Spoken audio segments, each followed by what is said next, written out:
evac, so one of the Amtraks rolled out there. Amtrak is an amphibious assault vehicle. Yeah.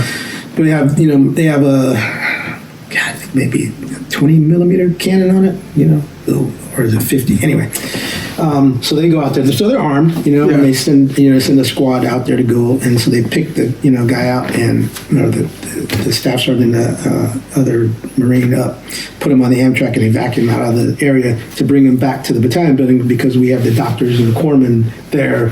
So we have each Marine unit has a corpsman assigned to them. Mm-hmm. Platoon has a corpsman assigned to it, but the home base of the doctors and the corpsmen were at the battalion building. So our Navy doctors, and they would always have one, and then on the ship, of course, they had a full, full thing up there. So a unit, I should say, medical unit up there. So they bring him up to the thing, they carry him around stretcher, and they put him down on the floor, and the corpsmen are working on the doctors there, and we're all looking over the top. So the way the building was is that they had balconies on the inside of the building, so you could see into the lobby area. Yeah. And we're all watching this thing, and you see him, and then you're working on him, and then all of a sudden you see it just, pull the blanket over his face, and we were just like, It's got real, right? Oh yeah. Yeah. I mean, that was the first time.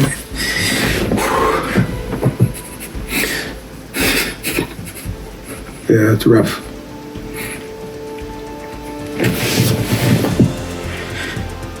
So, the first time I ever saw. And did you know them? No, I didn't know those guys. Yeah, they were a different company, but that was the first time I ever saw a person die, ever. As far, of course, we've all been to funerals, but the person's already dead. Yeah. But this is the first time you actually see. Watching it. Watch it, How old are you? 61. No, how old? Oh, was I over there? Yeah. I was at 20, that time. I was 20 and I turned 21 when I was over there. So 20 years old and you're watching this. Yeah. Yeah. Wow. So,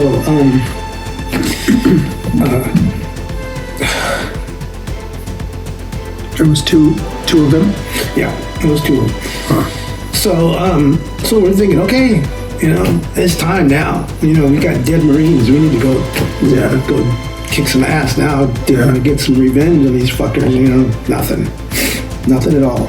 And we're just like tripping. It's like, okay, what is it gonna take, for these guys to let us do what we're supposed to do? Because all through your training, Marines, we just move forward. We never retreat. We kick ass and take names. That was the whole thing. And now, okay, we're getting our ass kicked and, not taking any names. What the fuck's going on? Yeah. So, this, went on, shellings and rocketings and, small arms fire went on for, months.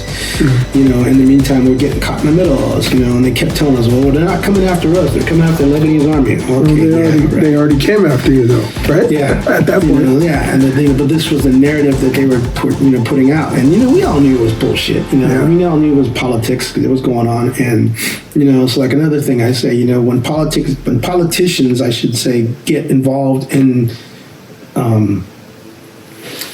war or combat situations, that's when men die, because they have no clue how to you're talking about, at my time, Ronald Reagan, an actor that turned into a governor that became our president. What experience does he have in the military? He has no experience. This is why I think they need to change the rules. Mm-hmm. You either had to have served in the military or in the reserve to be able to become some sort of background. Become president, because you're the commander-in-chief. You are commanding all the troops, all the services. You are in control of every single military unit. Mm-hmm. That's your job. That's part of your job. How do you expect a guy that's only been a civilian, and now he's going to be in command of the whole United States military? Yeah, no, it's not going to work. At least if you could have been a corporal, or a sergeant, but what the military rank structure is. How the military works just by that little bit of experience that you had. Yeah, that's all I'm saying. I agree. I mean, they want the optics of what's going on over there to look good. Yeah. But war is not No, pretty. it's not pretty. You know? It's not pretty. Yeah. It's not pretty at all. It's not, or combat, I mean, because, ours was never a declared war. It was a combat action, which was a peacekeeping mission that turned into a combat mission that went to shit. That's what I tell people. Yeah.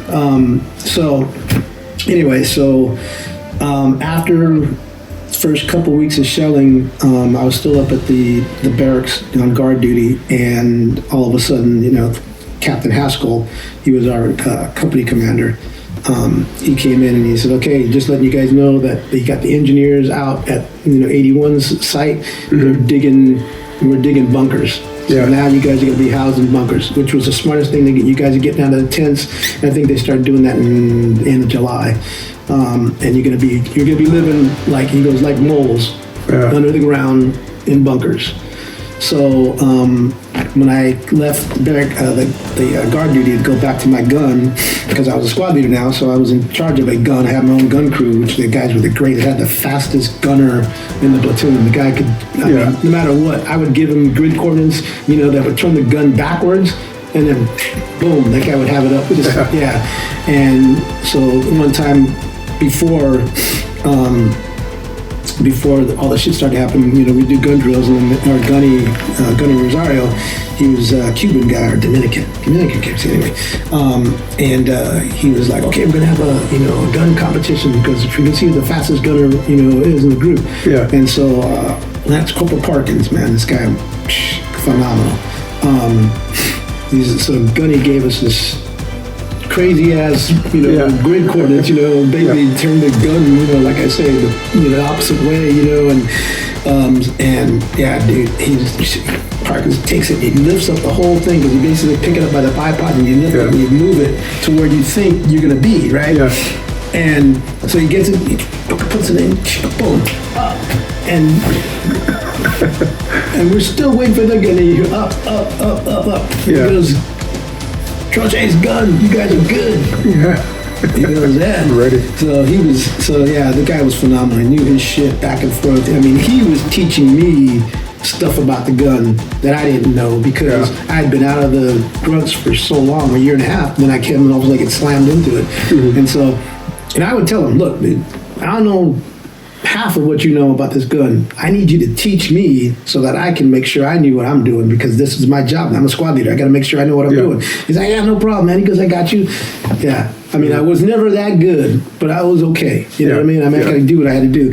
And so, yeah, he was really good. So anyway, so I get back to our platoon, and lo and behold, man, these freaking things, underground, 6 feet, got metal plates on the top of them, all sandbagged up. We had little rooms, probably about as big as what me and you're in right now. We had 2 cots in each section. Our ammo was back in the back where it should have been, away, from us, and all sandbagged in, so just in case they get a direct hit, hopefully. Little walk space, to get in and out, and it was a trip. It was weird. It was eye-opening experience to actually, and then our gun was exposed on the outside, which is the way it's supposed to be, because you can't have that thing covered, because it shoots out from the top. You can't have it covered. Camo netting all over it, everything. It was, you just don't realize, man. I mean, it's eye-opening experience. So that's probably from July until we left. We lived like that, and except for the times that I had to go up to the battalion building and do guard duty. So that experience was that. Finally, I think maybe September. They gave us the opportunity to go lay waste on a couple targets in September, and it was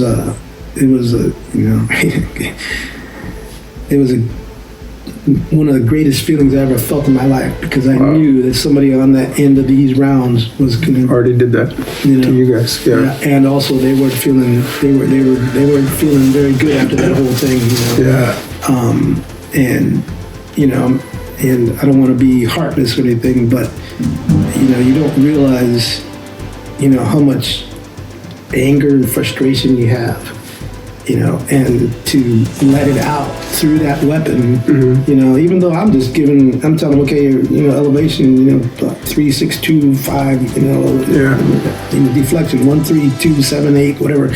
I'm making up numbers here, but and all I'm doing is like I'm getting the information, because I had a headset like this, and my gunny's the one that's charting all the stuff on the map, and he's got the fire missions, and he's got the grids and everything, and so he gives us the grid coordinates, and so we put it into the deflection elevation of the mortar, and then all I'm waiting for is that command half load fire. Well, take that back, because now I'm getting into intricacy, but each mortar has, we have, when you're in a combat situation, you have 2 types of mortar rounds. HE round or Willie Pete round, which is a white phosphorus. White phosphorus is kind of like napalm, except it's a different thing.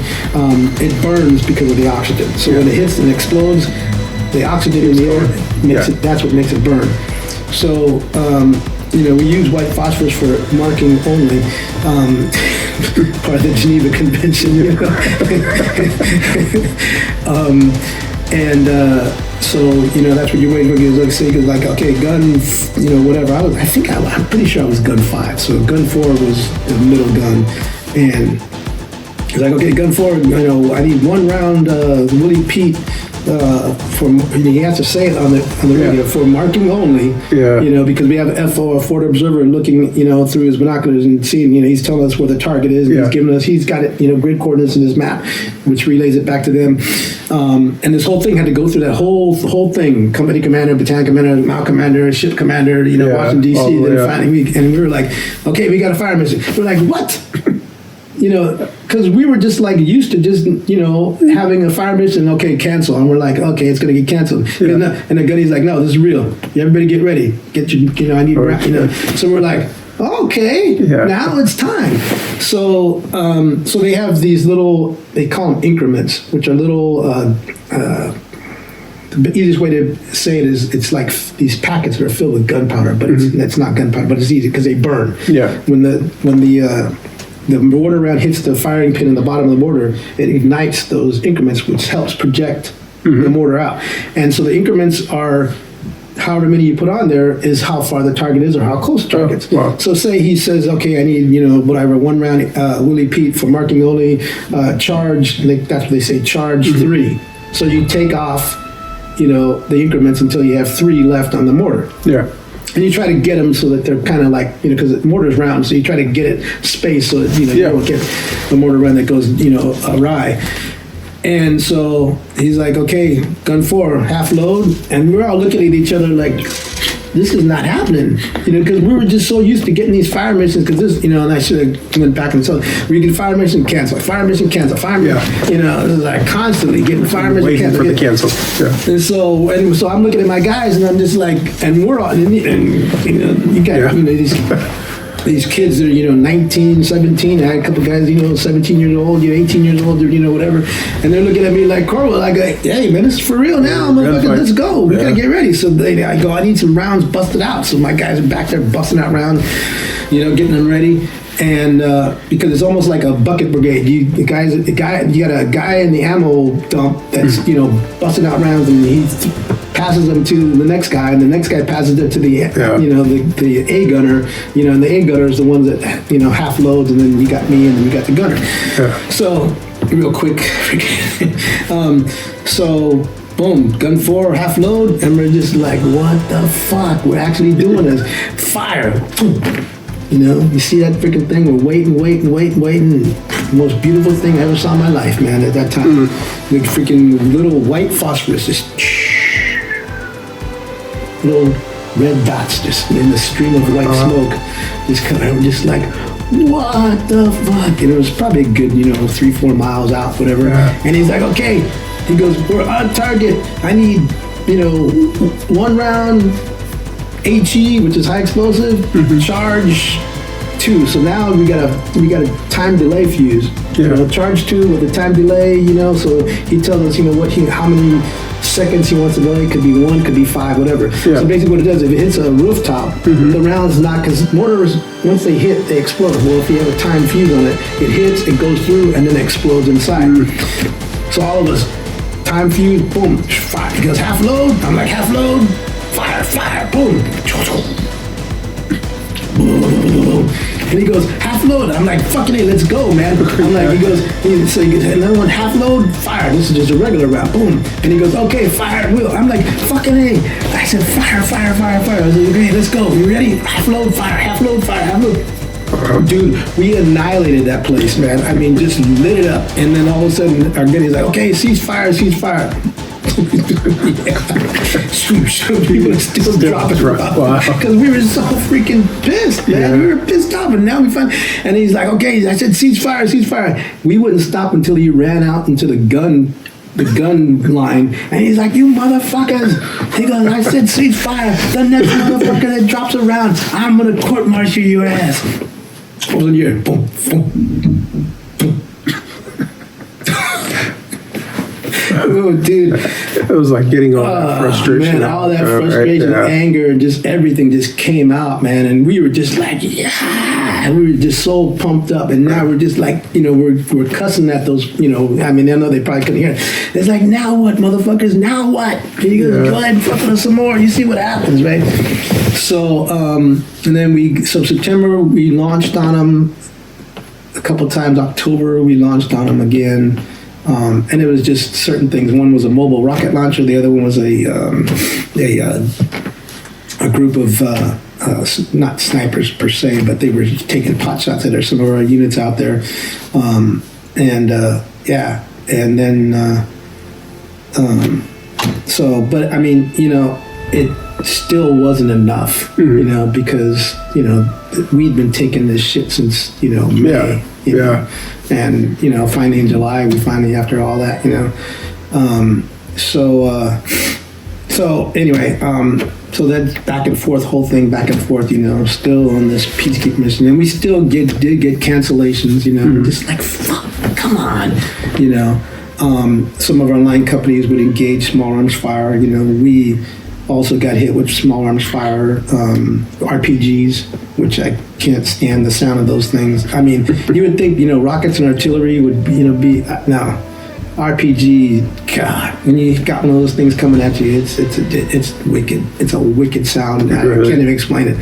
And it sends chills up and down your spine because it comes at you and it's just like this. And and that thing's going to hit. And it's like, so.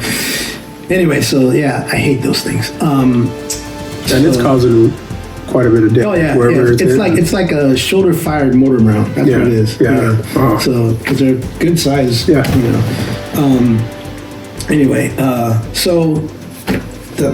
now we're kind of getting involved, not getting involved, kind of thing. And I remember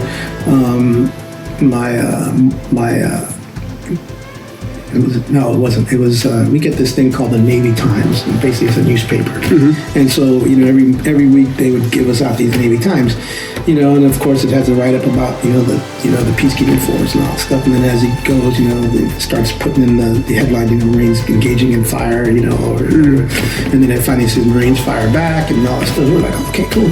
Well, this one thing is, they have those cartoonists that make cartoons, right? And so there's one cartoonist from the Navy Times. He's got this picture of a foxhole, or more like a bunker, I guess, all sandbagged, and it's got helmeted. It says U.S. Marines on it, which we don't have a U.S. Marines on our helmets, but it just says USMC in there. And it was a picture of two ducks in the little thing, and it's got all these weapons pointed at them, and he goes. He's like, says one duck says the other. He goes, "Hey, how do you feel?" And that's how it ended. Sitting duck. So that was we were just like, that's pretty much how it is. Because that's how we felt. We felt we were just out there, hung out to dry, and just taking all this crap. And then finally, we started to get some payback.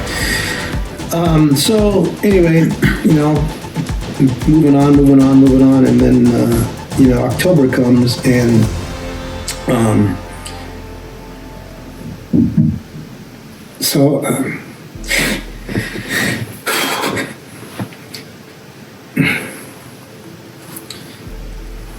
This is the news that you guys get of the bombing, right? Or what is the suicide bomber? Yeah. So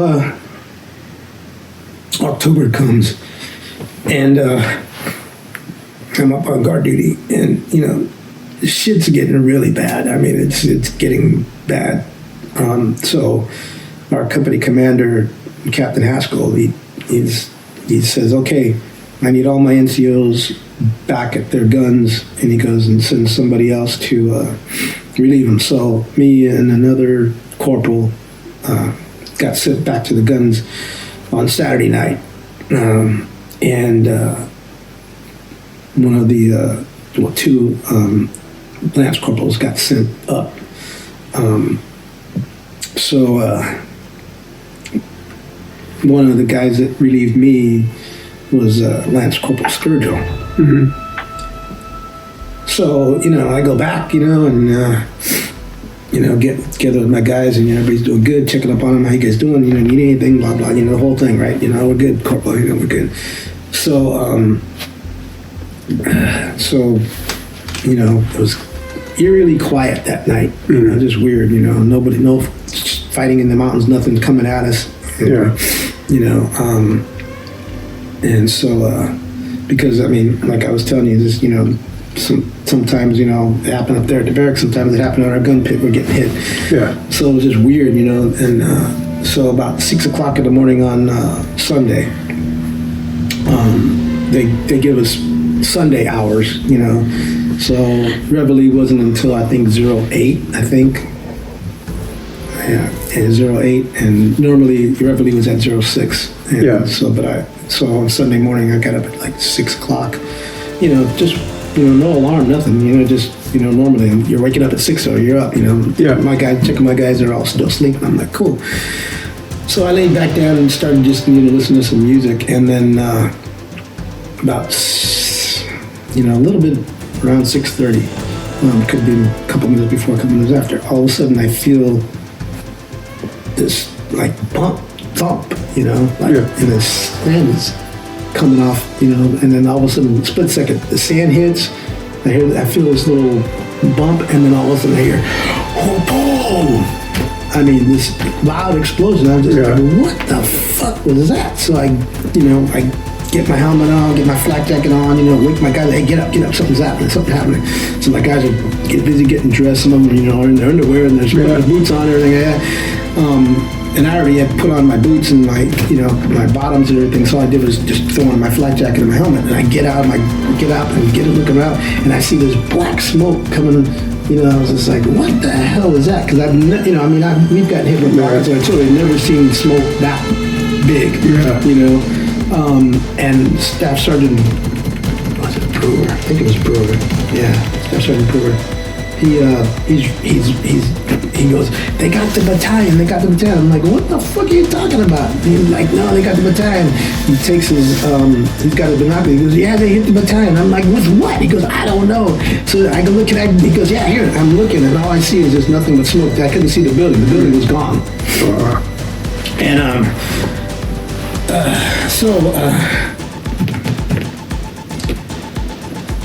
So all of a sudden we see, groups of Marines driving in trucks going down that way, just blazing down the perimeter road. And, Gunny comes out and he's like, everybody get your shit on, get your guns ready, and,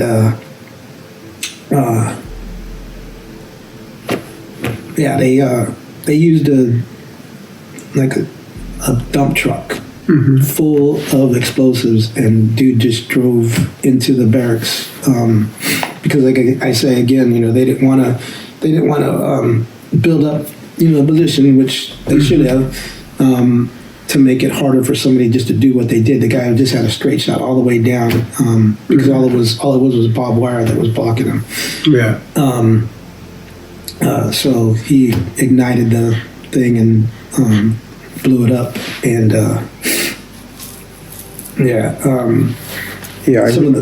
I read that it was like 2,000 pounds of explosive or something. Actually, it was like 10,000. 10,000. Wow. Yeah, it was, because like a 2,000-pound bomb, was like what some of the naval ships shoot, Yeah. But they wanted that building to come all the way down. Wow. And so that's why they used so much. And of course, it was, and then that's why, I get pissed off at some of these people now, because back then, it was Hamas,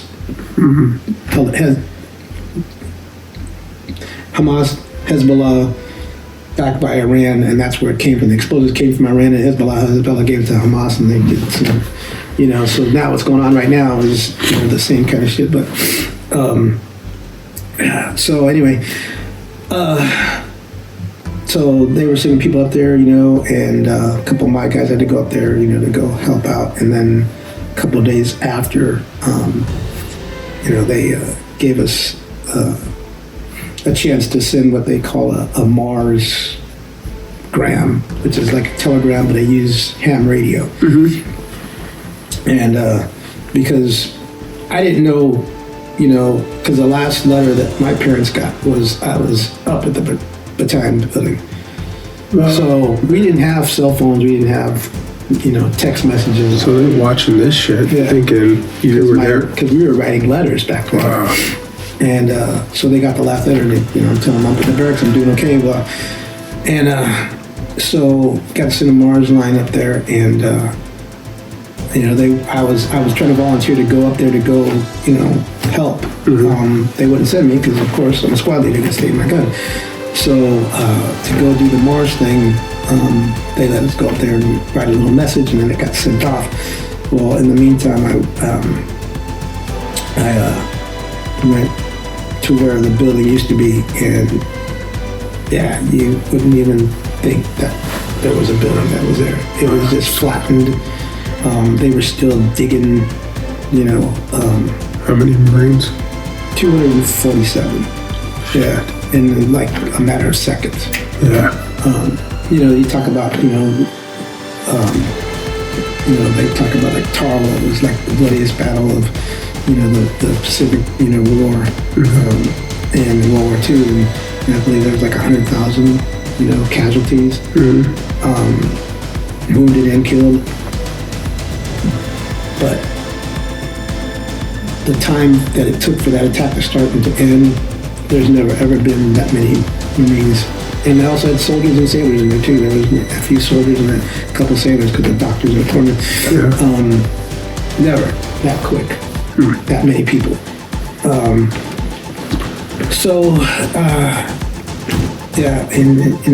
I went and I was dumbfounded. I never seen anything like that. These are guys Yeah.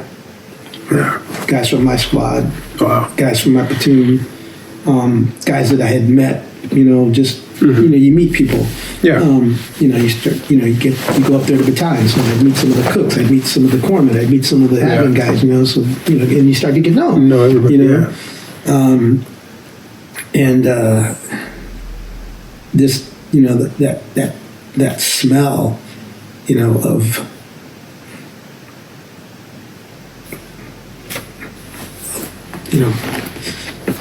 burnt, charred bodies, the blood, that smell of sulfur, and diesel fuel. Right now I'm smelling. Yeah. It just sticks with you forever, I can't imagine. Obviously, being in law enforcement, I've seen, I've come across a lot of things like that, but never somebody that I'm close to or, I don't have to deal with that. Yeah. I know this may sound cold, but, like my first homicide I ever saw when I was in Oakland, it was probably like 2 days when I was in FTO, my first 2 days. And, I was... Yeah. Didn't even affect me. It's because it's not nobody I knew, that sucked. But, I was just like, okay, well, Yeah. It's like, but, when I think it's not only because, because there was guys in there I didn't know, but it's because they were Marines. Yeah. They were doing the same thing you were doing. They were fighting the same fight. Exactly. Yeah. I lost my my battalion sergeant major, Sergeant Major Douglas. my lieutenant colonel got jacked up. I mean, he was in a wheelchair, confined in a wheelchair. Really got jacked up. My CO, my XO, both of them were killed. Like I say, there was guys in my platoon. There was guys in my squad that got sent up there. Yeah. I mean, I don't know. I don't know if I would have been in there at the time. I don't know if I wouldn't have been in there. I'm thinking I probably wouldn't have, because usually at that time I was always relieving the guys to go get chow. Yeah. So, or I was walking around, so I might have, I don't know. But like Sturgill,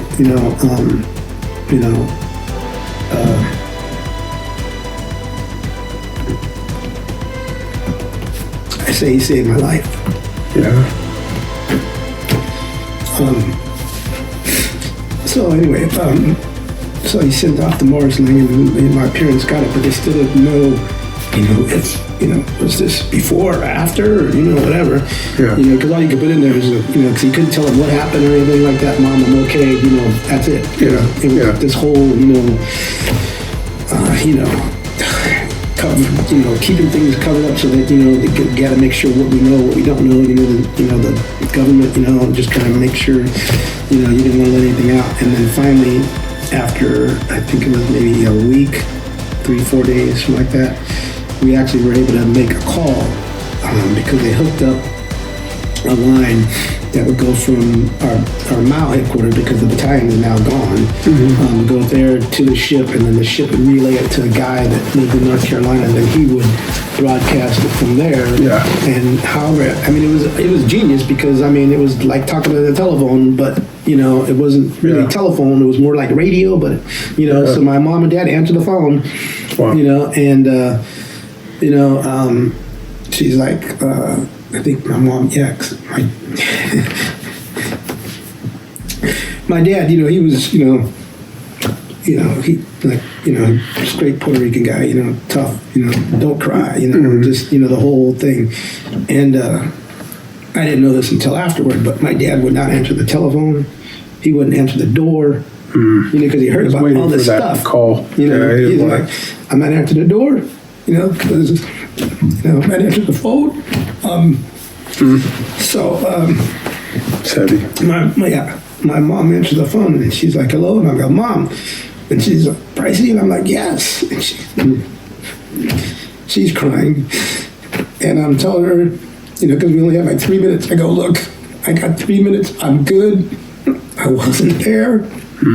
I said, and that's all I can say about this right now, and I'll tell you more when I get relief, home. Though, for her. Yeah. And so, the whole, I didn't know until I got back, but that whole, they had like, maybe like in July or something like that, they send news crews, of course, right? Yeah. And so, they somehow they caught me on film. I can't remember what I was doing. I had my helmet on, and we were doing something, I don't know, whatever, anyway. And so they put it on the news, and my Auntie Linda called my mom. She goes, I think I saw, Price on TV, and she goes, what channel? And she goes, Channel 4. So, they put it on Channel 4, and, the thing was over. So my brother calls Channel 4 News and says, hey, he goes, you guys had a story about the Marines in Lebanon, the lady, whoever was talking to him. She's like, yeah. And she goes, why do you ask? He goes, well, we think my brother was on the news. And she goes, your brother's over there? And he's like, yeah. And he goes, is there a way that you guys can replay the tape? And she goes, better yet, we're going to come to your house, we'll show you the tape, and we need to interview you guys. So from that time on, my mom and dad were in the newspapers, they were on TV, they were, I didn't even know. Yeah. And so when the bombing happened, my mom said that, she heard, because it was 6:30 in the morning over there, it was 3:30 East Coast, and then Yeah, like, what was it, 5 hours later, 10:30 or whatever, in the West Coast, right? Yeah. I think in total it was 13 hours from California to Lebanon. I think that's the time difference, or 14 something. Anyway, so my mom said me and my mom and dad were in bed already, and my dad was asleep. And then she thought she heard something about, the Marines would attack, in Lebanon, large explosion, and my mom just said, she's like, I'm not even gonna wake up your dad, I'm going to sleep. So she wakes up the next morning to go to church, and she looks outside, and there's just news crews all down the street. Yeah. I mean, Channel 2, Channel 3, Channel 4, Channel 5, Channel 7, Channel 36, Channel 20, Telemundo, anybody, NBC, ABC, CBS, network news too. All of them out there in front of my mom and dad's house. And, probably like around, I don't know. And she didn't, they came in the middle of the night, to set up, because they had the satellite things and all that shit. So they were waiting for them. And so they waited till, maybe like around 7, 8 o'clock in the morning. They started knocking on the door. Yeah. My mom's like, no, not answer the door. So she tells my brother, you go answer the door. And he's like, well, what am I supposed to do? And she goes, tell him we're not going to talk to him. Yeah. So my brother opens the door, and and he goes, hey, look, he goes, you guys need to, respect my mom and dad's privacy. He goes, they're not ready to talk to you guys. Yeah. So at this time, though, they did have word that you were okay. no, or not yet. That's not yet. Oh, not wow. yet. Yeah, I know. So this is the whole, thing that is happening, and so. So my mom goes to church. She comes back, and they're crowding around the car trying to get them to destroy them. Yeah, of course. She's like, no, she can leave me alone. She drives in. My brother closes the gate behind her, because you remember, we had this long driveway, and then they had the big gates and stuff, and so my mom pulled in the house in Hayward. And. I didn't know any of this was going on, and so they were watching the news, and they saw me supposedly, I don't know how, but and then after I came back, my mom showed me the videos, and she was telling me, your dad's been a big baby since you've come. And I go, what are you talking about? Because he's been crying all the time. Mm-hmm. And so they showed me the video of him seeing me, and he's just, and I was just like, I'd never seen my dad cry. Yeah. Well, the only time I seen my dad cry was when my grandfather died. Yeah. His dad. Yeah. But other than that, no, my dad never cried. Yeah. And I was just like, holy shit. Imagine imagine thinking that your child was killed, and then seeing them on TV like after that. I don't know. That's crazy. I having kids, I couldn't deal with that. Imagine. It just that whole thing was just like, it was just so you just don't.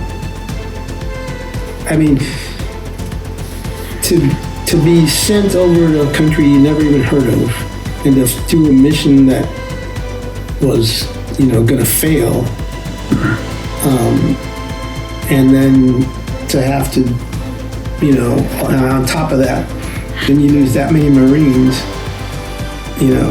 and then you come home and,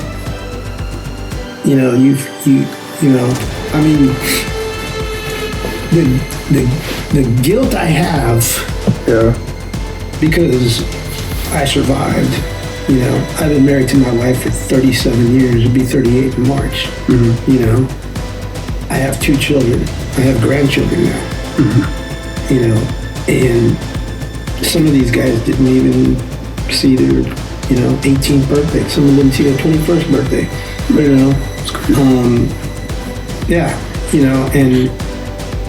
And I was supposed to be there. Not saying that I'd be dead, not saying that I'd be alive, but but I was supposed to be up there, and I got pulled out the day before, and then that happens. And that's why you say that person saved your life. Yeah. He pulled you out of there. Yeah. Wow. Because he was the one that relieved me, and had to move around. I don't know where I'd be. I could be all fucked up right now. Barely walking. You could not be here, and I could not be here. That's yeah. So, that's where the guilt comes in, because why were you spared, right? Yeah. And why how can I live such a good life when there's guys that never even made it home. Yeah. So so it wears on you, but I've been dealing with this shit for like 40 years. 40 years. Doesn't make it any easier. No. It's one of those things, kind of out of sight, out of mind. Yeah. So bringing you here, I appreciate you talking about this, because I know it's not easy. It's making me emotional hearing you talk about it, because I know, I've never had to deal with losing, at work, we're very close, right? We got a brotherhood, we got, and I say brotherhood, not meaning that we don't have women there, but still, right. We call it our brotherhood, right? But I haven't had to see one of them, and I hope I never have to see something like that where they are killed in action or anything. But I had a really close friend of mine who was on his way to work and actually was killed on a motorcycle. Yeah. And how that hit me, just knowing like this was one of my closest buddies. I really loved this guy, and it hurt. It bothered me a lot. Just that, and not being killed in action, so I can imagine what you're going through. And they say that the survivor's guilt is one of the hardest things people have to deal with, right? Why was I pulled out the day before? That's something that runs through your brain. Like, why was that it? Almost to the point, and I'm not saying that this is how you feel, but almost to the point where you're like, I wish they didn't pull me out. Yeah. Some people think like that, like, no, just maybe I wasn't, supposed to be pulled out. You don't know what goes through your head. Yeah. So man, 240 something. That's crazy. I did read, and hopefully I get this one right. I did read that it was the largest non-nuclear explosion since World War II. Yep.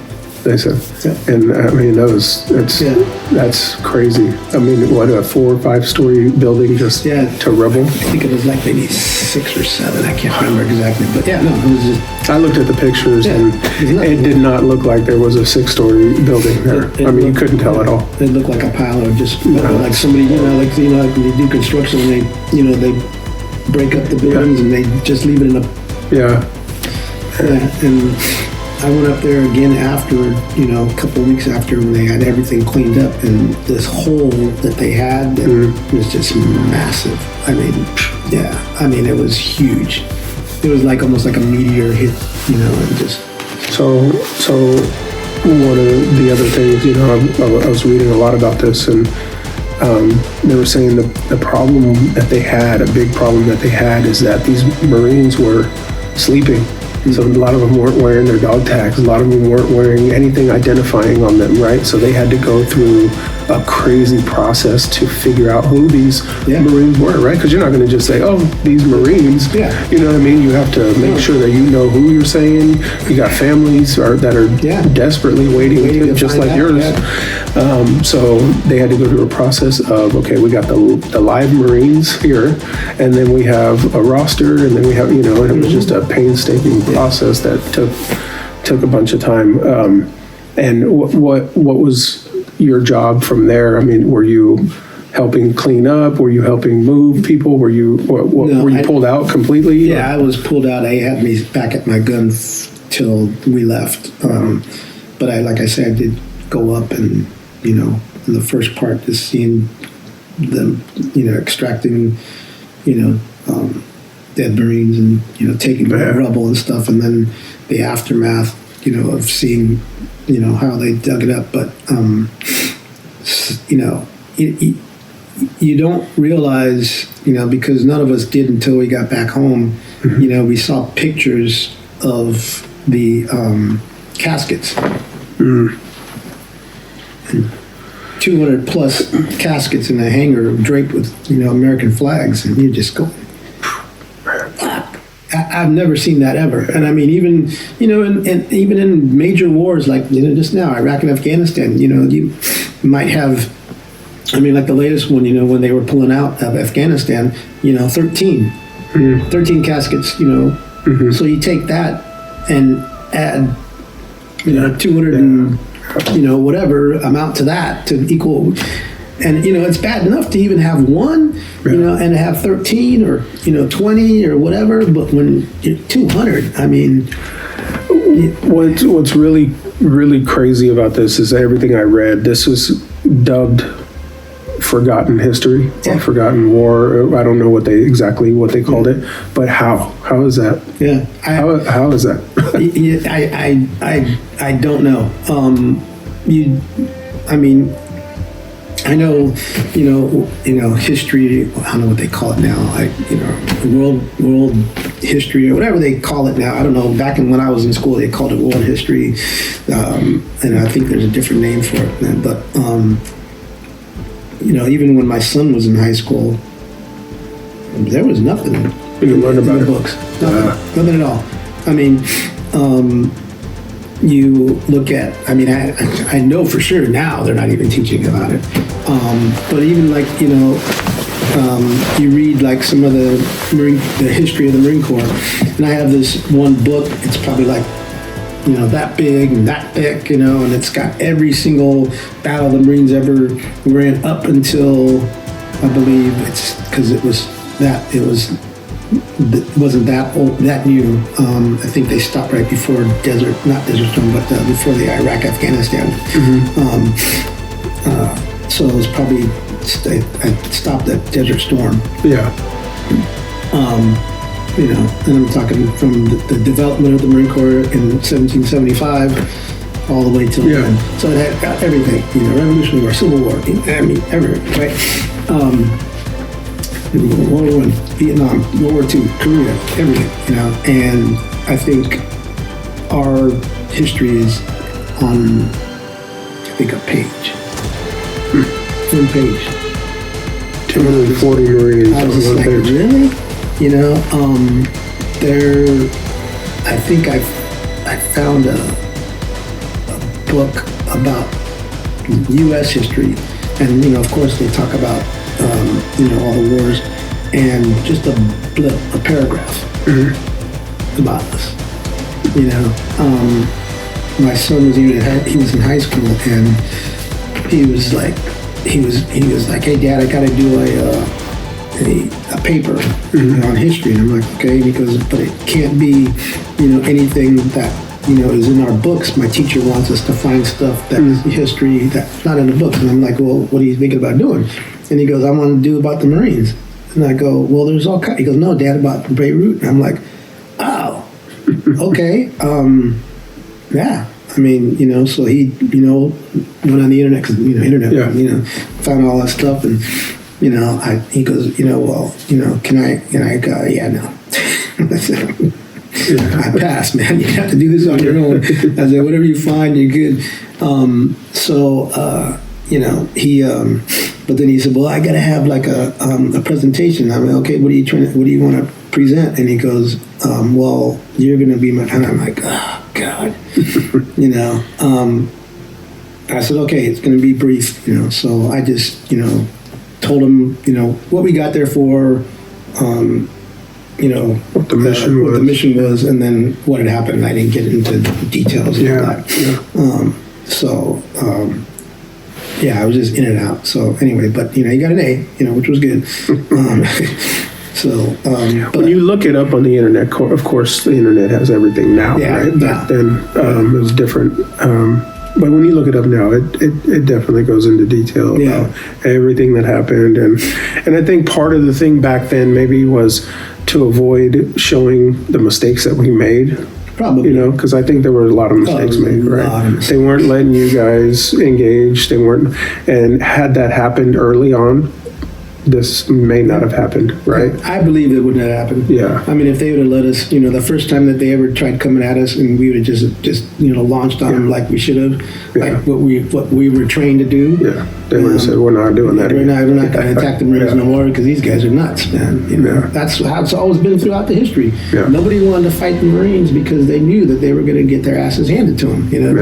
Even in Vietnam, they've interviewed like NVAs and Viet Cong, and they said the worst battles we ever had was with the United States Marines because they don't stop, they don't quit. Yeah. Yeah. So they would rather attack some other unit than go after the Marines.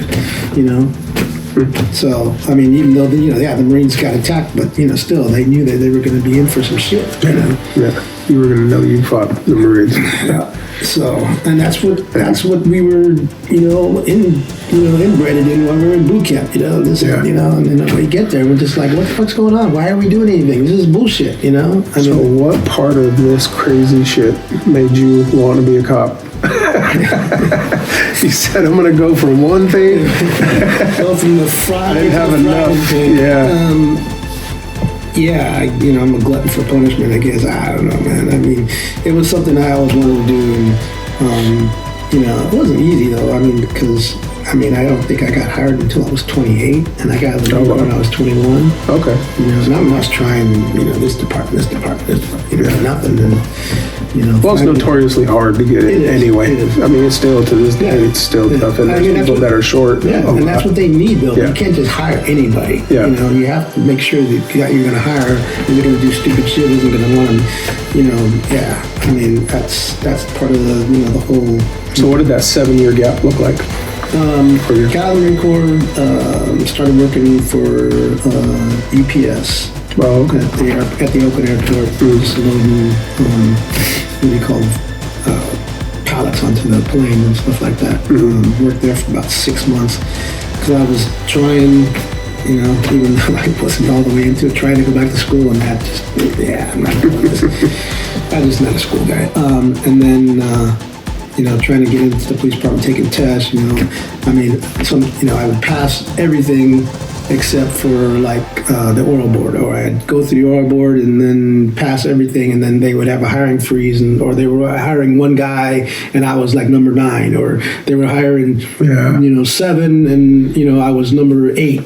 Stuff. I mean, that's how again, this is how my life goes. And what agencies were you putting in for? Oh, I would put in for everybody. Everybody. Oakland, San Diego. Right. I think I put in for 12. Yeah. Walnut Creek. I was going all over the place. San Jose, just everything. But I think, it might have been, maybe I was too young. I don't know. Because I was, just a 21-year-old at the time when I was doing it.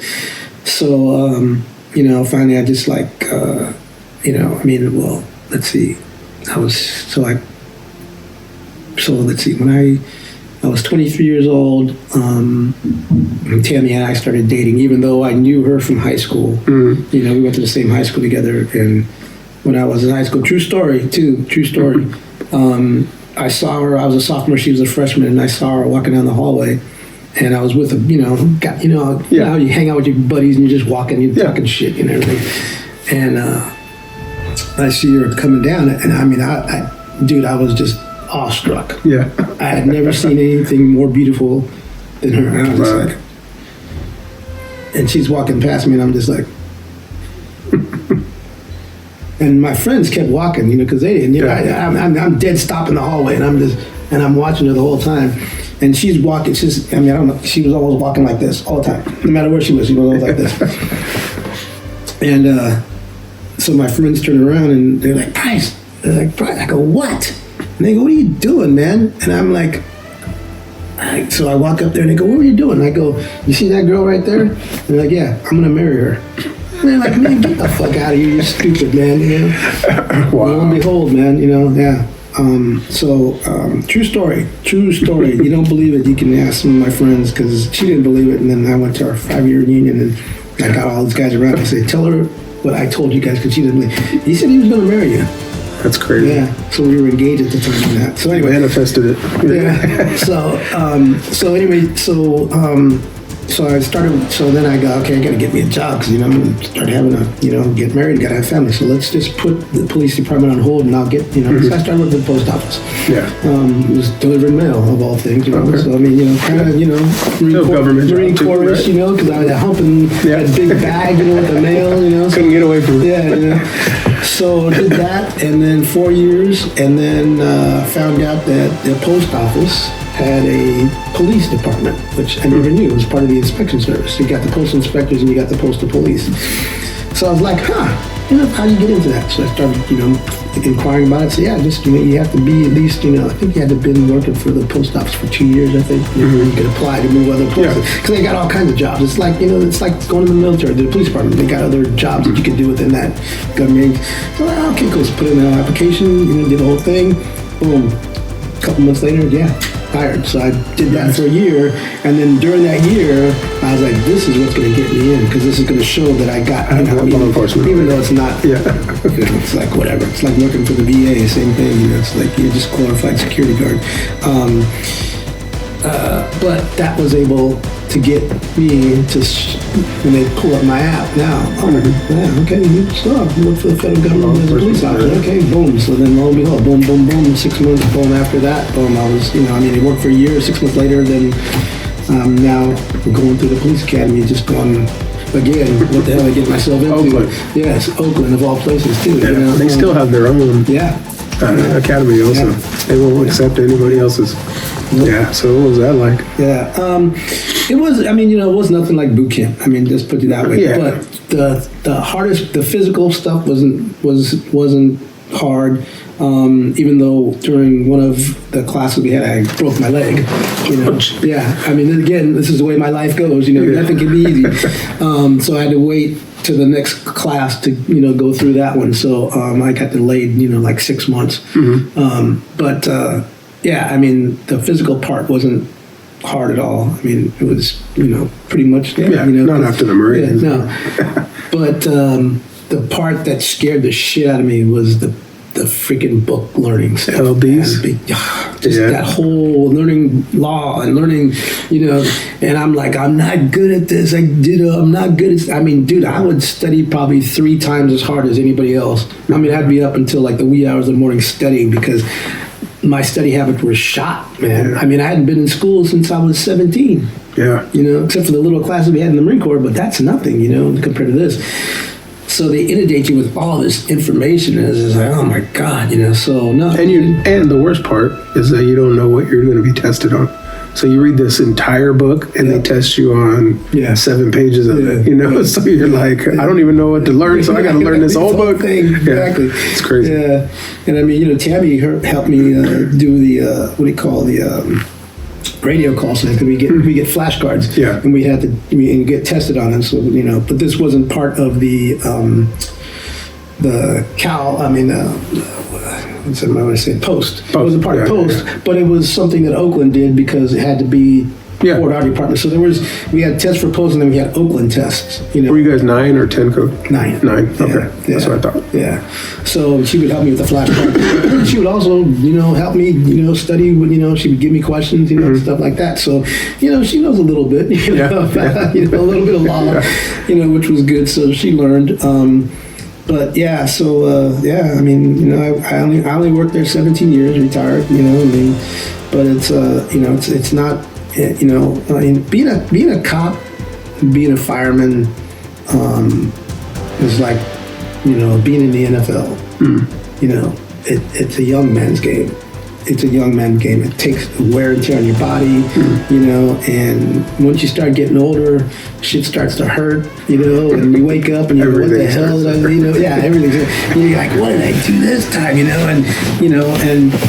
you're still, when I was in my late 20s, early 30s, maybe my late 40s, man, it was like, I can do this, I can do this, But then once you pass 40, and you start contacting these kids that are, 17, 18 years old, and you're just like, and they go, run from you, and you start to run, and then you go, I'm not going to be a kid, this fucking guy, man, and then, you start getting in your late 40s, and you're like, this is not easy no more, man, and so, I lasted, I had a good career, never got in trouble, Did my job. I did patrol, of course. Went to auto theft.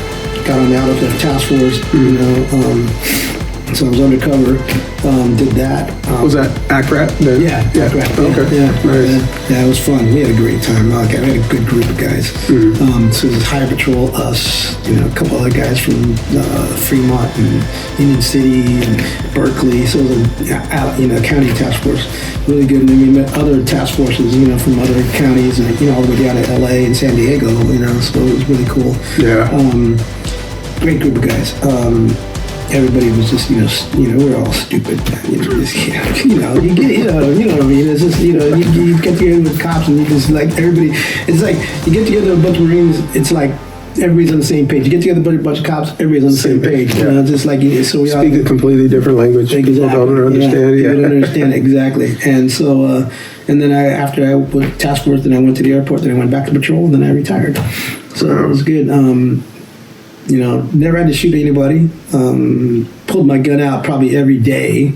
100%. I mean, it's just the way it is. Had to deal with the first Rodney King thing, the second one, the original Denny trial, the truck driver that got beat up in the middle of the intersection. That one, sideshows and things like that. So you guys got hit hard with that Rodney King thing, though, right? After that, we did, but the city of Oakland itself, right? Yeah, we did, but we didn't. I mean, we didn't get as bad as LA. No, those guys caught. I felt sorry for those guys, man, because they caught hell down there. Ours, we did, wasn't as bad, but when that whole first thing came out for like 2 weeks, I believe we worked like 16-hour days. No days off. But they cleared out the building, so even the investigators were out on the streets. We had so many police officers out there that you turn a corner and a cop car's coming down there. You turn a corner, cop car, you're passing it. We'd go up to just a simple 415. Like 10 police cars out there in front. Because you don't know. You're not sure what you're walking into, right? Not that, but just because we had so many, everybody was in the green, as they say, right? So they'd all go, I mean, we're in the green, let's go, and then, so crime for those 2 weeks, nothing. You guys are a single man car? Yeah, too? Single man car. Yeah. But crime for that, we were double at that time for the riots, stuff. But that whole time I was there, it was all single man. But yeah, crime, there was no shootings, there was no murders, there was no car thefts. Because we had so many police officers out there, I think we had, and I only believe we had maybe like 700 out there in the street. So it just goes to show, defunding the police is the opposite way you want to go, right? And it sounds bad, but that's the reality. Yeah, right. Because it's like you have to deter it. Not saying that you have to show a presence. Yeah, that's all. That's all it is. You have to. You don't have to do anything crazy. You don't have to stop people. Hey, come here. I want to search you. You just show that you're there. We're there. We're close. Exactly. Don't do anything stupid. We're here. You have to give them that look. Yeah. But because the FBI did a study when I first started, and they said for the city of Oakland, for the crime rate that we had and all this stuff, we would need a total of 1,500 officers. That's when we curb the crime. So that's 500 guys on day watch, 500 guys on swing shift, and 500 guys that's on the street only. Yeah, that's impossible. No, to do, right? I mean, we I think the most that we had out there, and this is counting the people inside the building and out on the street, was 735 officers. Yeah. From the chief on down. That's it. Wow. That's it. And there were times when I was working graveyard that we would, we had 35 beats. We had 35 beats at that time. Sometimes we'd be out there in the graveyard, 20 officers. Graveyard. Yeah. Because we have open beats, people calling sick, people on vacation, whatever like that, and people, because, you very rarely, you would work overtime, but, it wasn't, some guys wouldn't work overtime, don't get me wrong, they would, they would work 7 days a week because, that's the way, me, dude, I needed my downtime, man, and so, so, that's why we had open beats on Great. In the beginning, though, like you said, it's a young man's game. In the beginning, I was like, I'll take it. Now I'm like, I want this. I was, and then, you know, I mean, that was, you know, I mean, she would always get mad at me, and Tammy would always get mad at me because, you know, you didn't even ask me. And I'm like, well, what am I asking you for? I'm going to go to work. I mean, what I need to ask, I go to work. I need to know, you know, but I mean, I get it, you know. Because, And you're on the big clock when you go, right? You get paid. Yes. You get a little extra money, doesn't hurt. That's why she would hate it because I would work Christmas, I would work Christmas Day, I'd work New Year's, I'd work all those holidays because why? Yeah. Because at that time, I mean, I was making, $105 an hour because I was making $44 an hour. Yeah. And double time and a half we'd work. Yeah. So, dude, like $100-something an hour. One day, walk away from that, yeah. 1 or 2 days would, you know, that would equal. And you're doing a 10-hour shift. That's $1,000, you know, over $1,000, right? That's good. Yeah, that's good. Yeah. So, but yeah, I mean, you know, she, you know, I apologize to her. I put her through so much crap, man. Because, you know, especially when I was working undercover, phone would ring at 2:00 in the morning, you know, and okay, yeah, got it. Where are you going? Going to work. Why? I got called. That's not good. Yeah. That's not good. Yeah. Finally, she got to the point where the phone would ring and she'd just go, "Here, it's for you," you know, because she knew it was like after midnight. You know, somebody's calling me. Yeah. So I mean, I could have probably done things a little better, you know, but you know, you do what you do, man. Yeah, you know, now You retired after 17? Yeah. Now I'm semi-retired, and so I work like maybe 1, 2, maybe 3 days a week. Yeah, she loves it now because I'm always home. Yeah. But you know, it's not an easy life for anybody, for any officer. I mean, it puts a lot of stress on the family. You know, that's why the divorce rate of cops is so high, man. You know, they've got probably the worst divorce rate out of all, you know, what do you call it? Out of all careers is the police officers, you know? And I think next is the firemen, you know? You have to find somebody like Tammy, right? Yeah. Like my wife is you know, I think she's a ride or die. You know what I mean? Yeah. She's Puerto Rican and she's stubborn, man. Yeah. You know, no, I mean, I wouldn't trade her for the world, man. I love that girl dearly. But yeah, I mean, you know, I could have probably made things, you know, a lot easier, you know, and then, you know, you take that, you know, and, you know, now I'm telling all my, you know, crap, but you take that and then, you know, having PTSD on top of that, you know, from the Marine Corps, and, you know, it's not pretty. It's not pretty, you know. So you retired at, how old were you when you retired? 45. 45, yeah. Okay. Yeah. And any injuries or anything like that? Yeah, 4 shoulder surgeries, broken leg in the academy, and that's probably it, I think. Yeah. Couple 13 stitches on my forehead from a spray paint can that guy threw at me. Yeah, actually, yeah. But see, now this is another funny story. So this is the way my life works, right? So we get this call. Me and this tall guy, it's probably like, you know, you, right? You know, so you know, I come to his, you know, elbow, you know. So we both get to the thing. We meet at the school. You know, spray paint in school. No big deal. Yeah. Let's hook this fool up, take him to jail, right? Yeah. So we get to the school. Okay, look. You know what? He's got to come out this way because there's no other gate that's open except for this one. Yeah. Okay. The fence is like 20 feet high. He's not going to climb it, so he's got to come out here, right? It's like, okay, cool. Wait in the bushes, and then I'm gonna, you know. So we wait in the bushes. We wait, see him walk by. You know, quiet, stealthy, right? This fool, man, he comes out, plump, plump, big, you know, feet like, you know, size 20s, and the dude turns around and I'm like, shit, God. So what does he do? I'll go get the car. Okay, so I take out running, and I'm catching him. This is when I was young, you know. I'm catching him. I think it was like my second year on. Getting ready to catch him. He's got a backpack on. I'm getting ready to stretch out to grab his backpack, and all of a sudden I see him do this, and all of a sudden I see, pow! And then I kept running, and then all of a sudden I started feeling the blood, and First thing I thought, my uniform. Yeah. I didn't want to get blood. So I bent over and I'm like, I don't want to get blood on my uniform. So Greg pulls up. He goes, what happened? I go, what do you think happened? He goes, you okay? I go, yeah, go get that motherfucker, right? So we lost him, of course, and so he dropped his backpack, so which was good because we found his school ID, and then they ran him out and found out where he lived and everything. So my sergeant at the time was Sergeant Holloman, black guy, really cool, great guy too, man. That guy was awesome. Goes, hey, you all right, Price, man? You good? He said, yeah. We're gonna go get this dude. I'm like, okay. He goes, go to the hospital. He goes, we're gonna get a call to your wife. She's gonna come get you. And I said, yeah. What about my car? He goes, don't worry about it. Your car's fine. So it's true the way the police department works. I mean, yeah, they drove me to I got in the ambulance, which I hate. I'm like, I don't need an ambulance. Just take me in the car. Like, no, I got to take you in the ambulance just in case. We don't know what, if you had a head injury or whatever. Yeah. So I'm like, all right, whatever. So they drive me up the ambulance. One officer goes with me, stays with me the whole time. They got an officer to go pick up Tammy in a patrol car, so she, gets phone calls. I don't know, 1 o'clock, and I'm like, I don't know what time it was. Freaking out. Yeah, get a phone call.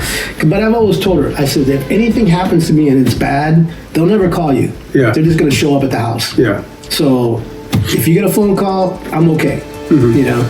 So she gets a phone call, she's hello, and then he's like, hey, this is Officer Chuckalakwa. And remember the things, it's how you remember shit, And she's like, She goes, how is he okay? And she goes, he's fine. He goes, I'm coming to pick you up. Just be ready. We're gonna take you to the hospital. And he goes, and then you and Price can get his car and bring it home, right? She says, okay, you sure he's fine, right? And he's like, yeah, he's fine. So he gets her, and my wife says they drove from our house in Hayward at the time to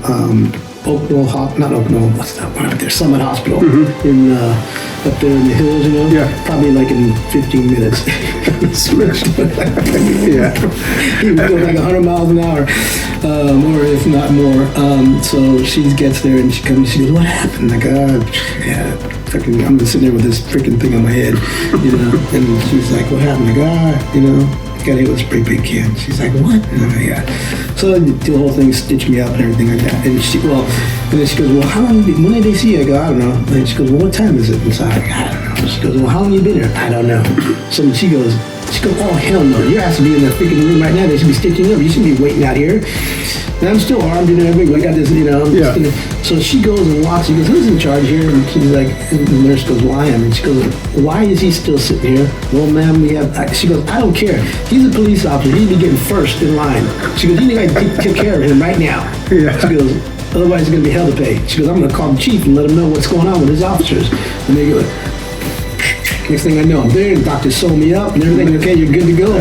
So, So I had to call Sergeant Holloman and tell him to come get my stuff. And he took my gun and everything, my gun belt and all that stuff, and took that to the locker. I kept my gun, of course, and then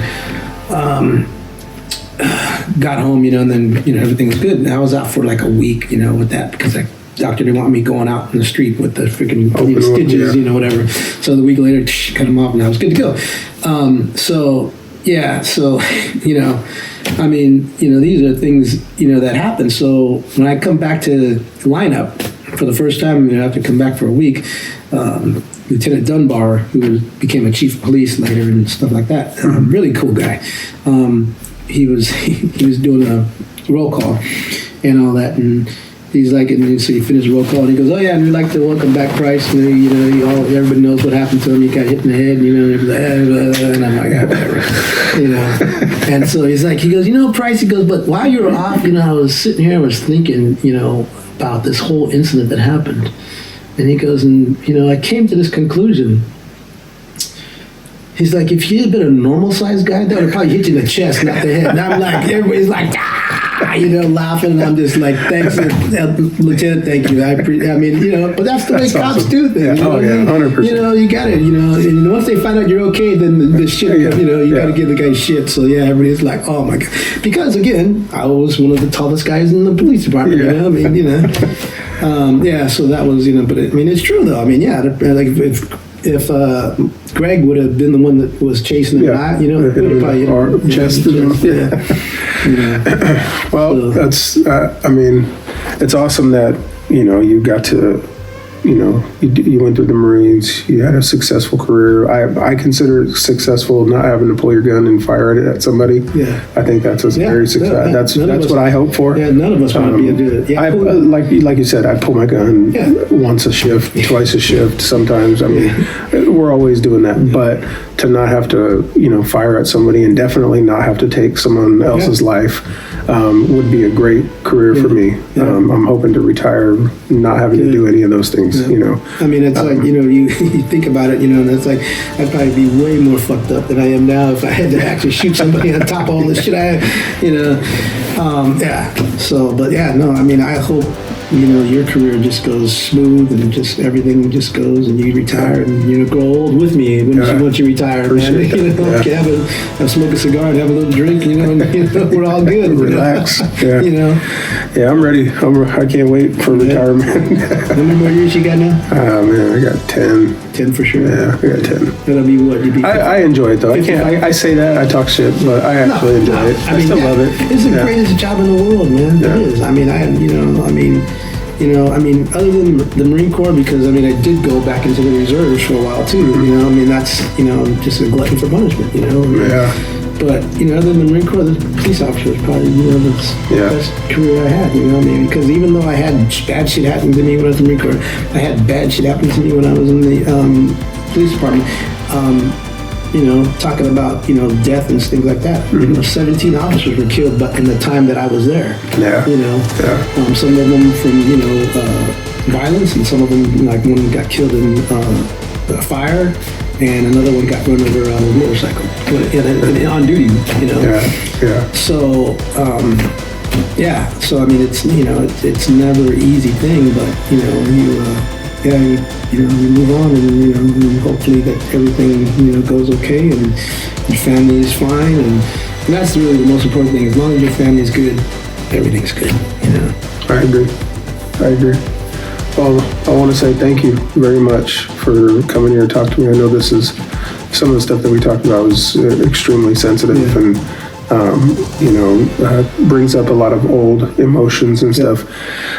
For you to turn down your son about talking about it and then come here and talk to me means a lot. So I appreciate that. I mean, it obviously was a lot sooner, than when it happened.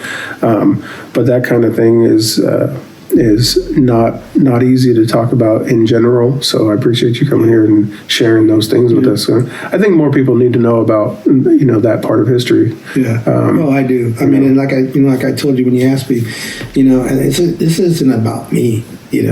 It's about those guys that never came home. That's the thing. I want people to know. Hey, this happened. This was a bad thing, but those guys need to get the respect they deserve. We served. We served. And we did our job. What the job was. And the end result didn't turn out the way it's supposed to have. But I mean, and I want to thank you for having me. And so hopefully this will spread the word. And all I want people to do is maybe do a little research and look at, and that's it. And just learn. That's what I did. I mean, I knew a little bit about it already, but looking it up now and with all the information that we have at our fingertips, I just started searching stuff and reading, and it was like, wow, I didn't know this, and it's to me, I was more dumbfounded at the fact that we don't know more about this because of what happened. I was reading it, I was like, this is extremely significant part of history that not enough of us know about. You hear World War II, obviously, and people know a lot about that. I mean, just off the top of their head, they know things, but you don't hear a lot about this. And I think it's very important to definitely honor those who lost their lives. And I think that you did that today. I hope so, because it's very important that we don't forget. Because when you forget your history, you tend to repeat the same mistakes. That's what scared me about that whole thing when they went over into Afghanistan and the withdrawal. Well, look at what's going on right now. Right? We got Israeli. I mean, well, that whole thing is we got three. We got a Marine expeditionary force offshore, and we have 2 carrier groups. That's the same thing we had. We had 1 carrier group, we had a battleship group from the New Jersey, and then we had our MAL group. 3 groups. 3 groups are there now. Don't send those guys in unless they let them handle the business. You send them in again and do that peacekeeping mission, it's not gonna be good, because that's what they did. Can't tie their hands. At the airport in Afghanistan, in Kabul. They sent them in, hands tied, and look what happened. 13 of them, didn't make it back. That's unfortunate. Yeah. That's very unfortunate. But yeah, no, thank you very much for doing this. Thank you. I I'm gonna move appreciate it out of the way. And thank you. Appreciate it. Yeah, thank you. All right, I'm gonna stop this real quick. Sorry about the bubbling. Oh man, you were getting me emotional.